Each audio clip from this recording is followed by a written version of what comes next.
Welcome everybody to the seasonal diet, eating what our ancestors ate when they ate it like we were evolved to do. So it is late March right now. Spring is about to come. As you can see, just got the last snowfall of the year this is going to be, and everything's starting to melt and the spring is coming. So this has historically in the ancestral diet been a time of the year where humans have fasted. So that is not just a Christian thing. We have been fasting at this time of year long before Christianity. And this is partly due to spiritual reasons even. We have records of the Germanic peoples, pagans fasting because of health reasons and even for help with divination. They believe that it would help them see the future better. So there is some spiritual reasons to fasting as well among pre-Christian cultures, but more importantly, people did fasting out of necessity. Look around us, there is not much food growing around. People think that the winter is the scarce month, but it's actually the spring that is the most scarce with food, because now is the time where the winter stores would be running low, all the feasting would be ending, and also you have just taken care of your livestock all winter and you have turned them out to graze now, so it doesn't make much sense to kill them.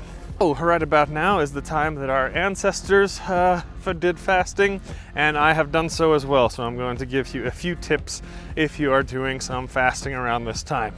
We know, of course, that our ancestors did fasting, but we don't know exactly how they did it and when. Whether they did the traditional intermittent fasting for 16 to 18 hours like many people did today, or whether they go many days. Did they just skip breakfast? Did they skip dinner? We don't know, we don't have those records, but either way, no matter what type of fasting you are trying to do, there are some good tips that will help you through it. First and most important tip, just don't be a pussy, really. That's the biggest tip. I can't believe some people have such a problem with fasting that they can't go 16 hours without eating. How far have we come as a human species if we can't go without food for 16 hours? We wouldn't do very well in the wild or at any other point in history if that is the case. So you're not going to die. You'll be hungry for a couple hours. Quit your bitching and get over it. So once you get over that little hurdle, there's a couple better tips. I recommend, if you're going to do the intermittent fasting, 16 to 18 hours is when you start to get the good effects from that. Just skip breakfast. If you eat a late dinner, let's say 8 or 9 o'clock, you can skip breakfast and just eat lunch the next day. You can eat at noon, boom, easy. There's no reason everybody shouldn't be able to do that every single day, which I have been doing as well. There are some problems that come with that. For example, if you are an athlete like I am, going for performance, fasting is not that I have experienced and others, it is not the best for athletic performance. I feel much better, more athletic, more energy when I eat smaller or regular meals throughout the day, but for certain times of year, it is okay for me. I do the fasting like that. Next, you are going to go on one of those longer fasts. We're talking 24 hours. I did a 48-hour fast this spring. If you are going to go on one of those, there is a couple tips. This one is going to depend on you. For me, I like to not have anything to do. Some people disagree with that because then they're just sitting around thinking about how hungry they are most of the time. For me, I don't think about that. If I'm busy and I'm doing things, I feel more hungry and that just doesn't feel good for me. But some people, they like to keep their mind occupied so they're not thinking about how hungry they are. So that's going to be up to you. You're going to have to decide that if you're going to go on one of these longer fasts, because that can get a bit difficult. You can do one day, but more than that does start to get quite unpleasant. You should be able to make it 24 hours without too much difficulty as well. Again, you can eat a late dinner and then eat again the next day, and that is the way I like to do it, but you could also skip lunch. You can just eat breakfast and then wait until the next day to eat breakfast again. But yeah, I like to go for just skipping breakfast and lunch and just eating the dinner if you're going to go on that 24-hour fast.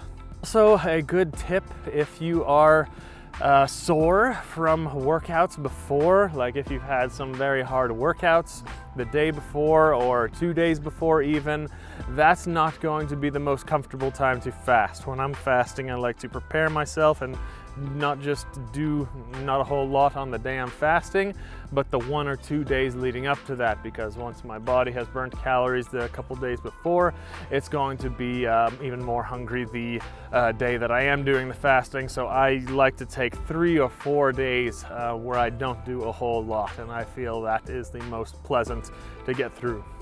If you are going to go on one of these really long fasts, we're talking above 48 hours, that starts to get very unpleasant.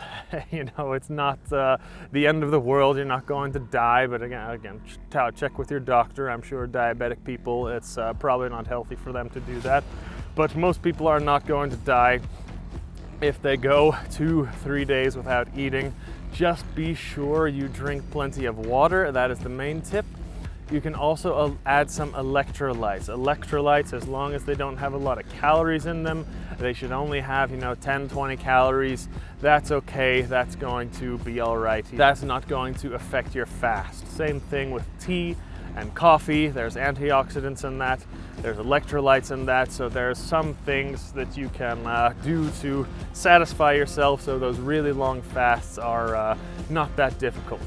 If you go for longer than that, I've known people who have fasted for a couple weeks at a time. Then you are going to definitely have to supplement with things. You need to take some vitamins. The problem with that is your stomach can be very sensitive then. Just taking some vitamins is going to be very harsh on the stomach, and it's going to be a bit painful.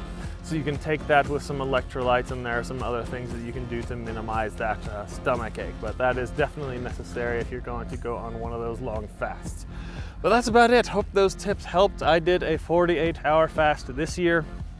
I would like to do a 72-hour fast sometime, but yeah, that's a bit too much for me.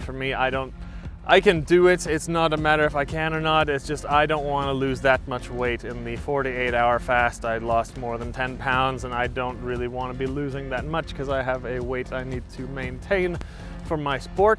But yeah, that's up to you guys, up to each individual case. Eventually one day I will definitely do a 3-day fast, 5-day fast, or maybe even longer, because there are so many benefits to that as well.